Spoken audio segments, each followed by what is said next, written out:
Welcome to our Wellness Wednesday Health Show. I'm your host, Dr. Kala Hewlett from the Back Pain and Joint Center of Texas, and we're in the middle of Overdose Awareness Month. Every year in this country, over 90,000 Americans die from overdose, with over 70,000 of those deaths being directly related to opioids. And here in Texas, over 4,000 people die each year due to overdose. Our goal this month is to bring awareness to the problem and help educate people on the issue to prevent any future overdoses occurring from family, friends, loved ones in our community.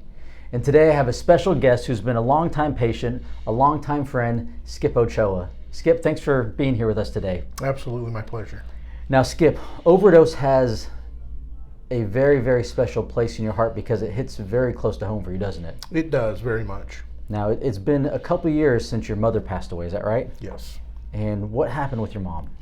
My mother passed away suddenly on a vacation trip, and when we got the doctor's results back from her autopsy, it was from blood toxicity, from lethal levels of hydrocodone, fentanyl, and phentermine. Okay, which are in the opioid class. Looking back, what started it for your mother? When did she start getting the prescriptions? Years ago. She's suffered from chronic back pain for years, had back surgery. She had a knee replacement 5 years ago. She had a broken ankle within closer or just outside of that 5 years. But it's been many, many years that she suffered with chronic pain that she took opioids for, or pain pills for, to help relieve that pain. And it started out by she went to the doctor, got a prescription, and went home, and she was following doctor's orders, right? Absolutely, yes. Everything that she had taken, she had a doctor's prescription for. You know, so many doctors that I meet, they're good-hearted, they're well-intended, but unfortunately they were misinformed. And what's happened over the past several years, really the last 12 months have more have come to light, that a lot of the manufacturers of these opioids, they lied when they did the studies. They withheld information from the FDA and said, hey, these really aren't addictive, when they really were very addictive. And so doctors got the information, the pharmaceutical rep came by, said, hey, it's FDA approved, it's great for pain, it's, minimal addiction, it's gonna be all good. In fact, it was the opposite. It was very, very much more highly addictive. And we see the end result. This is a story that repeats itself over and over. With your mother being on the pain medication over the years, I know we saw for a brief period of time here, and she sought other alternative treatments, but the pain, was it just so long lasting and so chronic that was the one area she could turn to for relief? I think so. I think that's the majority of what it was, is that she was just tired of the pain that she had constantly, and that was part of her process to alleviate that pain, was the pain pills. Looking back, did you realize the extent of how frequent she was taking them? We did, and it had been going on for several years. We've had actually a couple of episodes that we talked to her about several years ago, probably 8 or so years ago. She actually wound up in a coma because she had taken one too many pain pills. Oh, and who found her? Her husband at the time found her, called EMS. Her oxygen saturation level was very low. It was in the 60s. Oh my goodness. So she was very close to passing away then. But she wound up in the hospital for over a month in a medically induced coma because she had pneumonia. She wound up getting pneumonia because of her body was basically shutting down at the time. And so she did better after that for a little while. But then, within a couple of months, she was back to taking her prescribed medications. Nothing she took was not prescribed to her, but she was taking them a little too often. We thought that maybe she had taken one and forgotten that she had taken it, so she took an extra one, but at one point it just got too much for her body. And that's a very real problem. As we age and get older, sometimes did I take it? Did I not take it? I'm still hurting. Well, I'm not sure. I'll just take another one, and without realizing it, people become addicted because, man, I'm hurting, and that's the relief. And again, it was prescribed, but still, the consequence was the same. Yep. In the aftermath of that, is there anything looking back just that your family's discussed, and gosh, if we would have recognized these signs, or if we could have done this a little different. That way, if someone's watching this and perhaps their mother or family members in a similar place where your mom was a few years ago before she passed. So, like I said, we recognized it, after the coma incident. We recognized it more. We would be around her and she would be okay, and then she would start nodding off, or she would get real sleepy, or sometimes we'd be having dinner and she would fall asleep while we were sitting at the dinner table, and we realized that there was an issue. And multiple times we tried to visit with her about it and telling her, hey, there's something going on here. And her argument was always, I'm taking the pills the doctor gave me. Every time that was the reasoning. I'm only taking what the doctors gave me. I'm only taking what the doctors gave me. But once, when we were going through her belongings and stuff, the 3 different medications that had the toxic levels in her body, they were all prescribed by 3 different doctors. So it wasn't that one doctor prescribed her all of them. She had gone to 3 different doctors to get each one. Medication. Oh.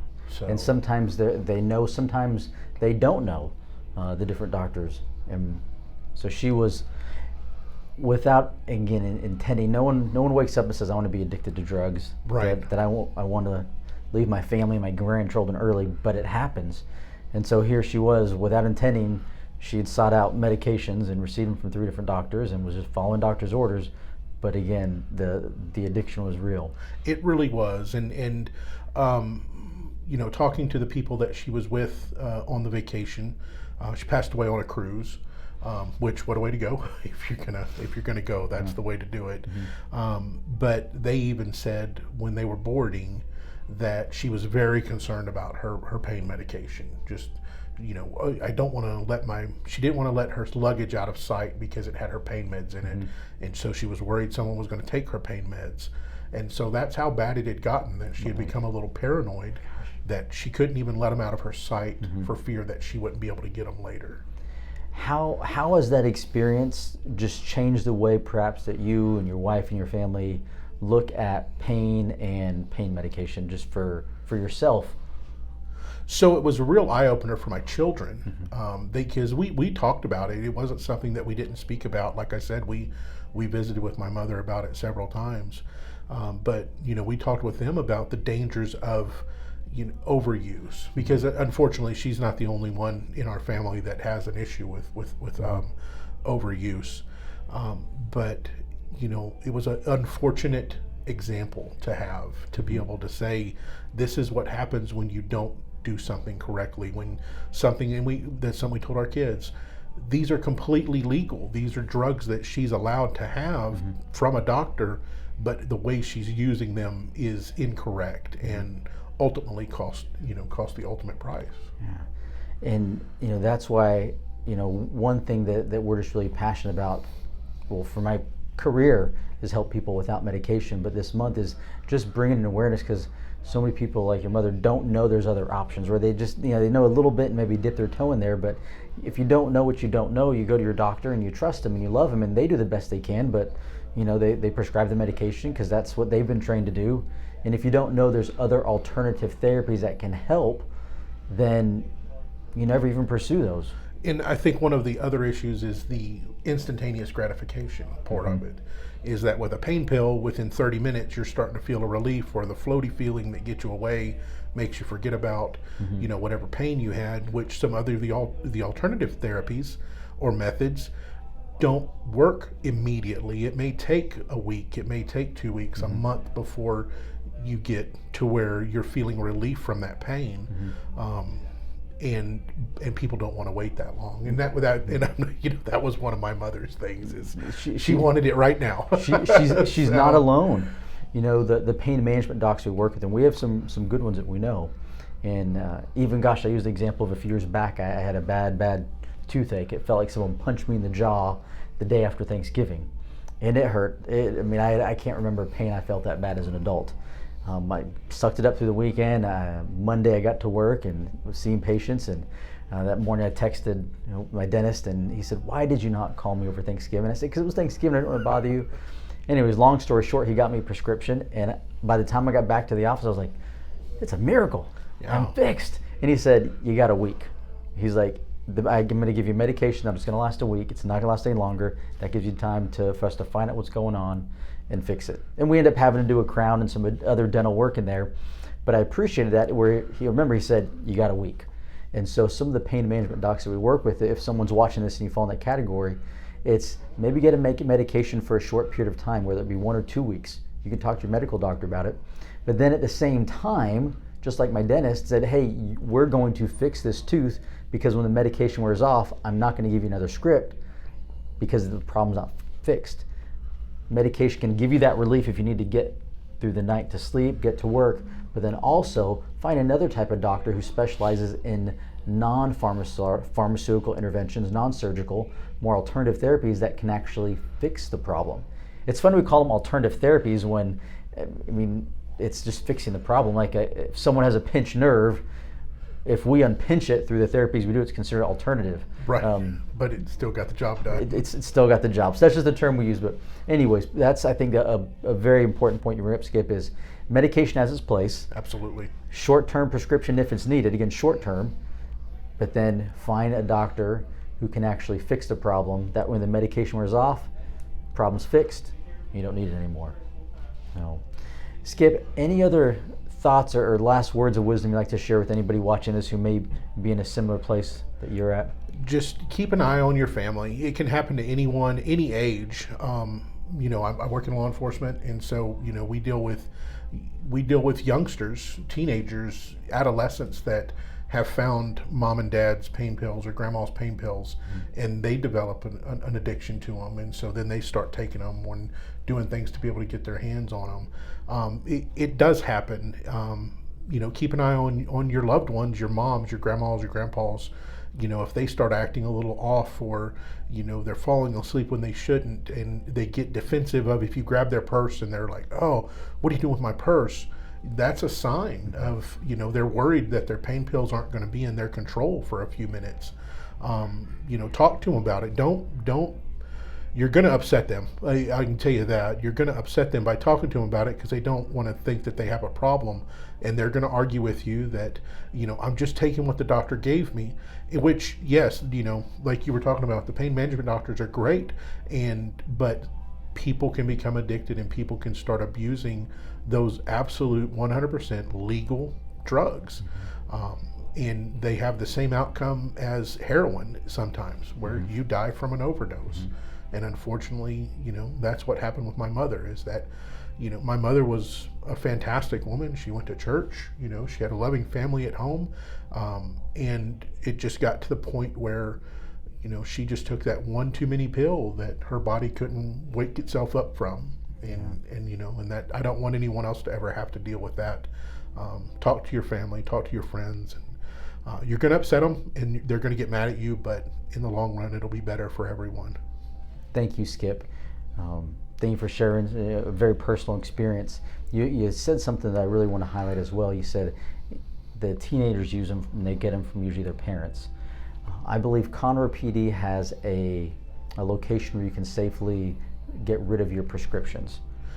Is that correct? Do you know? So I don't know about Conroe PD. I know that every 6 months or so, that one of the constable's office here in Montgomery County will partner up with the DEA, and they will advertise it, and it's a drug drop-off, and you can bring any unused pharmaceuticals, because you don't flush them, don't throw them away, things like that. They're bad for the environment. You don't want them to get into the water system. But they'll come and they destroy them. They usually incinerate them, which you know, is the way that they get rid of them. But it's a safe, no questions asked. You can walk up, and that's actually how we got rid of my mother's prescriptions. Is we boxed them up and waited for that. The 6 months. Yeah. Yep. And we took them to them, and they took them, and that was it. And they get rid of them. Yes, and I can't urge you enough. If you have teenagers, if you have grandchildren, if you have anybody in the house, really, even for yourself, just get rid of them. That way the tendency isn't for you to be like, oh, well, I've got a little bit of backache today, and before you know it, you're going through this script. So again, thank you for sharing. Thank you for the time today. You guys, we're coming up, and we're just about a week or so out now from 2 big events that we're going to have. First is we have our chronic pain alternatives to opioids workshop. It's going to be live in person at our clinic, which is located at 2510 South Loop 336 West, Suite 245 in Conroe. So we're on that South Loop 336 on the west side of the freeway. And that's going to be at 12:30 on Wednesday the 25th. The next big event is going to be, and this is our big event, is going to be our Overdose Awareness Walk, which is going to be Saturday, August 28th at 8 a.m. in the parking lot of our building. We've got over 20 different healthcare businesses, vendors, hospitals, support groups, every spectrum that addresses the overdose crisis. From if someone is addicted and they need to go into a recovery center, they'll be there. Different alternative therapies to getting out of pain will be there, and everything in between. Please join us. That day we're going to be walking 4,000 steps to remember the 4,000 Texans that died last year due to overdose. So again, save the date. Please join us. That's going to be Saturday the 28th at 8 a.m. here. Until then, y'all be well, and we'll see you next time.